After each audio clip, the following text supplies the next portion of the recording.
Life is so good for the soul. Share a moment with a complete stranger or somebody you know.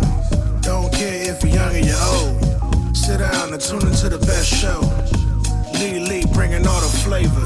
Interviews getting greater and greater. With a nostalgic feel. You know she got the mass appeal. Word up. Yeah. So your comedy career took off. At some point, you go to New York. Oh, so okay, it didn't take off. Like it's just I started comedy. Okay, no. But yes. It took off in the sense that you were like on this trajectory, and this is what you're doing. Okay. Yes, ma'am. So I was doing comedy. Then they were genuine draft. Probably after. Wait, don't skip past that. You did the genuine draft comedy search. You did that. Oh yeah, but like that was so. This was 20 years ago. Okay. Comedy was so dope. Mm-hmm. It was so much going on. It was because it was all of those guys that were very serious about comedy. Not saying people are not serious now, but it was a different level. It's different, and it was me starting. Mm-hmm. Okay, and like the Miller German Draft Comedy Search was every year, and then I would attend. This time I was in it, and I think I didn't make that one, but Bud Light Comedy Search, I was like second place. Oh, nice. 1 year. Hell yeah, that's what I'm saying. I used to rip the stages. So, and what happened is, I can't help myself. I love it. Get fired up. Yes. I love comedy so much, and I wanted to be better in Chicago in 2023. However, anyway, so this is what happened to me. I don't know, after a few of those, I was working for Sean John. And I can't. Yes, I did read that. Okay. When did 9/11 happen? Oh, I changed that old ass bio. Okay. My website, like, bitch, you still got the pandemic? I redid it. What happened? But then I had to call GoDaddy and republish and blah, blah, blah. I'm like, so, anyway, see, and that's the business part. I didn't know that. Like, back in the day, all I knew was be funny, get on stage, be funny, get on stage. And I didn't ask for money because they told me, get funny, and then you will know when it's time for you to get paid. I said, all right. Then I started getting paid. And then, but I always had one slide. So I keep jumping around because that's I was going. It's okay. So are we in New York now? No, because now I leave. I'm working for Sean John, so I moved to Philadelphia. Okay. Because I had Philly, Baltimore, and DC for my region. Okay. Right. So I'm like, all right, this is cool. I can travel and do comedy, and I made so much. I'm from the DMV, so I'm happy. Oh, you from the area? Yeah. Okay, yeah. They used to make fun of us at school all the time. The area, yeah, absolutely. Keep going. Over there. Yeah. But Philly didn't go to DC. Like the people that live there, they just stay in their little towns. So I think when 9/11 happened, I moved 10/11. Like I was already set to move, then 9/11 happened. People were like, you still going? I'm like, I'm going to Philly, not New York. Like, yeah, I'm still going. So that's when I left, and I had been doing comedy a couple of years. Yeah, because December 16th, 2000, I got booed at Riddles. December 16th, 2000. Why'd you get booed? Girl, because goddamn Riddles. Did you hear about Riddles? D-Ray had Sunday night, right? Okay. Oh my God, D-Ray Sunday night used to be ram-packed. 2 shows, 8 and 10. Sometimes he had to add a midnight show. So this is my first book show. Okay. December 17th, 2000. So funny because, 15 years later, I had a baby on December 17th. I'm like, you better not bomb. But, no, he's the bomb now. Okay. So 8 o'clock show, I was new. It was my first book show. 8 o'clock went well. I just went through my set. 10 o'clock, God damn. Oh my God, I was so rowdy. And I started my set with a new joke, which you really not supposed to ever do. Like a joke I never even did before. And I started it, and I was like, and it was a pee joke. I'll never forget it. You ever had to pee so good, then you get to the bathroom and you feel like it's somebody in there. You be like, oh, something. You feel so good. You think you got a boyfriend now. Something stupid. People was like, nah, we don't pee. Boo! No. I was like, oh my God. It started at the back of the room. It's like 300 people. It's in the back of the room. And I was like, yo, who booing? And this chick stood up like this. Me? It's me. Now what? I was like, you bitch. You go to the table with all them women. And I was like, are you kidding me, Dawn? You sit at the table with your girls all the time. Y'all not gay. And I'm like, you gay. This is me on stage thinking in my head like, Then it just got closer and closer. And I was just like, all right, y'all, that's my self-esteem. I mean, my time. My goodness. Bye.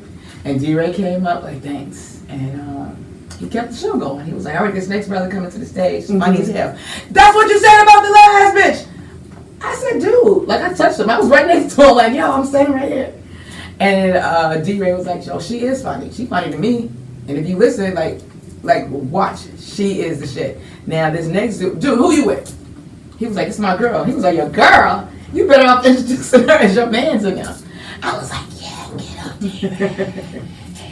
And I was probably on suicide watch for a few hours. You know, if I'm like that, a boo. And then it was over, and I still kept on. Okay. But it was a full-out show. And then I moved to Philly, created shows in Philly. I was bringing comics from New York and D.C. But Philly was by itself. Philly felt like New York and D.C. had a baby. It was like this country hip-hop place. And then I would travel up the way. And then I was still in a place where some shows I couldn't do. Like, it was no spot for you. Some comics, some promoters like, you're not ready, I can't pay you. Like, all right, dude. All right. I can't remember his clown ass name. What's his clown name? Why were they feeling like you weren't ready? I don't know. Because, you know, a couple of reasons. One main reason, because when I got to New York, A.G. White was here. Dawn, you got to do a set. I'm like, son, I'm doing a set. Like, if you listen to me, you literally hearing the same jokes. And he was one that literally does it verbatim. So I guess it kind of felt like I was all over the place unless you listen. Now, you got to pay attention to catch a joke. Because I was like this. And some of it was nervous energy, but I'm always hyper. But I don't know. I guess they just thought I wasn't. You know, girls get a bad rap. You say we not funny until we kill that bitch. So I just did my own shows. Al B was my promoter, and we always had the coins. Always. I promise you, 200-300, I got your money. So where were you when you were doing your own shows? Where were you going? What were the venues like? How were you setting these things up? I would go to places where I thought was cute. I'm like, oh, this is nice. It was just like venues you would see where a potential show could be. Like a stage, seating, and good energy. So one was at Champagne's Lounge upstairs, and then there was another venue down the street. It was like this hall, and it was just perfect. Because that last one was surrounded. The stage was in the middle, and then you had seating. So I'm like, damn, all right. And Albie would just go talk to the owner, and we would get the spot. And I guess he might have been drunk. Okay. But we didn't have a problem. But we always had a crowd. It was just a good time. And then that's how I met a lot of the comedians.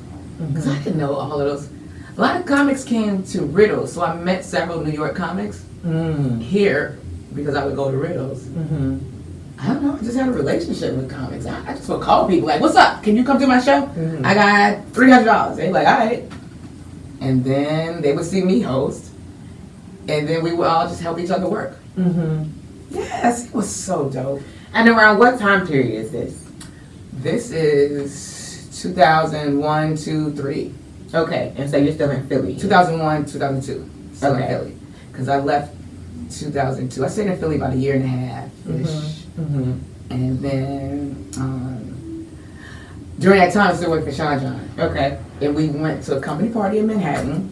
Not a company party, look at me. A company meeting. And I was still like, at night I would go to the comedy clubs, like the spots. And so one meeting, they asked me, I don't know, I guess I'd tell everybody, I'm a comedian. So the CEO, Teresa Scott, or Jeff Tweedy, one of the two, Jeff Tweedy asked me to do something at the company party. Oh, okay. I said, okay. So instead of paying attention to me, I'm paying attention to people looking around.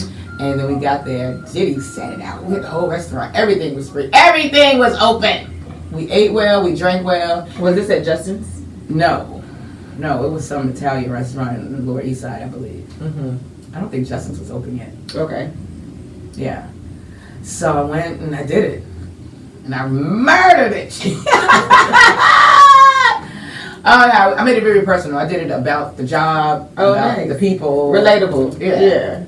And then the next morning, Teresa Scott was like, everybody clap for Dawn B. Like, the day before I was the sales rep. Oh, wow. And I'm like, okay. She said, you know what? You're one person that may not need to keep her daytime job. I was like, shit, okay. Okay. 2 weeks later, I did not have a daytime job. They fired me. Oh, no. Why? Conflict of interest, I believe, because they know I was trying to move to the marketing department, which was in New York, so that I could get to New York. Have a job and still work on my craft. But they knew I wouldn't be there long. Because I was striving to be a comedian, for real, like my career. But they let me collect unemployment for 1 year. Oh, okay. Which was unheard of in Okay. 03. I collected for 1 year. I stacked that paper because I lived with my cousin in Philly. She was like, if you save your money, I won't charge you. I would charge you $400 a month to live here. Save that every month. And it was so dope. Jennifer, thank you. Because shout out to cousin Jennifer. Shout out to cousin Jennifer, action news producer for ABC. Okay. She had it. That's why she ain't charged me. And I had the money. When they fired me, I was like, I don't have to stay in Philly. I'm going to New York. Drove up to New York, signed a lease, and I had all that money. But then I ran out. I had first month, security, and then after about 4 months, I did not have enough New York rent money. And you were in Manhattan? No, Where I were lived you in Brooklyn. Brooklyn, okay. Yeah, Harlem was bougie. It was like Okay. artists. Nah, you can't live up here. We've been through that before. Right. Heard about you people. Yeah. Ooh, they was not messing with me in Harlem. Thank God, because Brooklyn was my jam. Okay. And I said, well, my neighbor. So anyway, she hooked me up. I ended up getting Section 8.